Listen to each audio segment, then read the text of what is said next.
আসসালামু আলাইকুম। নতুন আরো একটি পর্বে আপনাদেরকে স্বাগতম। আমরা মুনাফা সংক্রান্ত যে আলোচনা করতেছি, সাথে আমরা সহায়ক হিসেবে অষ্টম শ্রেণীর যে ক্ষুদ্র সঞ্চয় ভবিষ্যৎ গড়ি এই অধ্যায়ের অঙ্কগুলা, বোর্ড বইয়ের যেই অনুশীলনী অঙ্কগুলো আমরা ধারাবাহিকভাবে করতেছি, তারই আজকে চতুর্থ পর্ব। তো যারা আমাদের চ্যানেলে নতুন, তারা আমাদের চ্যানেলটাকে সাবস্ক্রাইব করবেন, আর যারা ফেসবুক পেজ থেকে দেখতেছেন অবশ্যই ফেসবুক পেজটাকে ফলো করে দিবেন এবং লাইক কমেন্ট দিয়ে আমাদের সাথেই থাকবেন। তো চলুন আমরা অঙ্কটা শুরু করি। সেক্ষেত্রে কি বলছে জনি 50,000 টাকা ব্যাংকে জমা রাখলো। মুনাফার হার যদি 7.5% হলে জনি কত বছরে জনি 3 লক্ষ টাকা মুনাফা পাবে। তার মানে 50,000 টাকা আমি ব্যাংকে রাখলাম, রাখার পরে আমাকে ব্যাংক যেই হারে 100 টাকার উপরে 7 টাকা 50 পয়সা দিব, তার মানে 7.5% লাভ বা মুনাফা দিবে আমাকে। দিলে সেক্ষেত্রে আমার 3 লক্ষ টাকা আমি মুনাফা পেতে কত দিন লাগবে? তো অনেক দিন লাগবে। এটা আমরা এখন খুব সহজেই বের করবো যে কিভাবে আসলে লাগবে। তো সমাধান,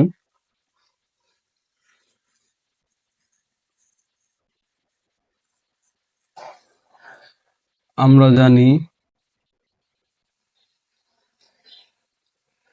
আমরা এটাকে কি দ্বারা করব? সরল মুনাফা দ্বারা করব, কারণ এখানে চক্রবৃদ্ধি হারে বলা নেই। তো সরলই আমরা করি। সরল মুনাফা আই সমান সমান পি আর এন। যেহেতু ব্যাংকে জমা রাখছি, ব্যাংকে হয় চক্রবৃদ্ধি আকারে দিবে, না হয় সরল আকারে। এটা বলা থাকে অনেক সময়, যেহেতু এখানে বলা নেই আমরা সরল আকারে ধরে অঙ্কটা করব।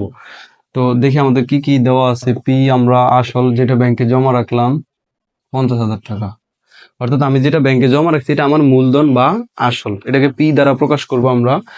আর আমরা যেটা আই মুনাফা দেওয়া আছে আমাদের 3 লক্ষ টাকা, আর আর এর মান দেওয়া আছে 7.5%। তো এখানে আমাদের নর্মালি ক্যালকুলেশনের ক্ষেত্রে পার্সেন্টটা একটু ঝামেলা সৃষ্টি করবে, এই জন্য আমরা আগে ভাগে পার্সেন্টটাকে আউট করে দিব। পার্সেন্ট যখন আমরা নিয়ে আসি তখন 100 দ্বারা গুণ করি, আর যখন এখান থেকে পার্সেন্টটাকে আমরা আউট করব আমরা 100 দ্বারা ভাগ করব। তো যদি আমরা এটাকে 100 দ্বারা ভাগ করি সেক্ষেত্রে আসতেছে কত? 7.5, আর নিচে 100 দ্বারা ভাগ করে দিলাম। তাহলে এটুকুই থাকলো আপাতত, আর কিছু করার প্রয়োজন হবে না। এখন আমাদের বের করতে হবে, তাহলে বলছে কি যে কত বছরে, এই যে এখানে আমাদের উত্তরটা এখানে কত বছরে, তার মানে আমাদেরকে বছর বের করতে হবে। আর বছর কি? এন। এন বের করবো আমরা। তাহলে এন এর মানটা যদি আমরা এখান থেকে বের করতে যাই সেক্ষেত্রে আমাকে কি করতে হবে? আমরা পক্ষটাকে একটু চেঞ্জ করে নিই। পি আর এন সমান সমান আই লিখতে পারি, এটা কোনো সমস্যা নাই। তো এখান থেকে এন এর মান বের করবো। পি এবং আর এখানে এগুলো গুণ আকারে আছে, আমরা ওই পাশে যদি পক্ষান্তর করি সেক্ষেত্রে ভাগ হবে। তার মানে এন এর মান হচ্ছে উপরে আই, নিচে পি এবং আর, এটুকু হচ্ছে। আচ্ছা, এরপরে আমরা আসি, এখন মান বসে। আই এর মান হলো 3 লক্ষ, পি এর মান 50,000, গুণ হইতেছে 7.5 আর হইলো 100, এটুকু। তাহলে আমরা এই দুইটা শূন্য এখান থেকে আর এখান থেকে দুইটা শূন্য এইভাবে বাদ দিলাম, কারণ এটার সাথে এটা ভাগের সম্পর্ক, আবার উপরেরটার সাথে নিচেরটা ভাগের সম্পর্ক। সেক্ষেত্রে আমরা এখান থেকে দুইটা শূন্য বাদ দিতে পারি, এখান থেকে দুইটা শূন্য বাদ দিতে পারি। দেওয়ার পর আমাদের যেটা থাকতেছে, উপরে থাকতেছে 3,000, নিচে 5 আর হইলো 7.5, দুইটাকে আমরা গুণ করব। তো দুইটাকে যদি আমরা গুণ করি সেক্ষেত্রে আমাদের আসতেছে 5 7 35, 37.5। এখন এটাকে আমরা 3,000কে 37.5 দ্বারা ভাগ করব, তাহলে দেখি কত আসে।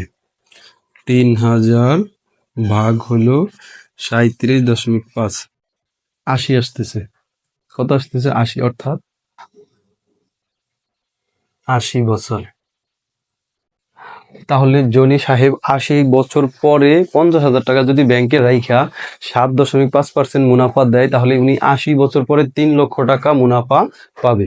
তো আমি আশা করি যে খুব সহজেই বুঝতে পারছে শিক্ষার্থীরা। ধন্যবাদ সবাইকে, এবং ভিডিও ভালো লাগলে অবশ্যই পেজে লাইক দিবে, এবং ইউটিউব চ্যানেল থেকে যারা দেখতেছে তারা অবশ্যই ইউটিউব চ্যানেলটাকে সাবস্ক্রাইব করে দিবেন। ধন্যবাদ সবাইকে। আসসালামু আলাইকুম।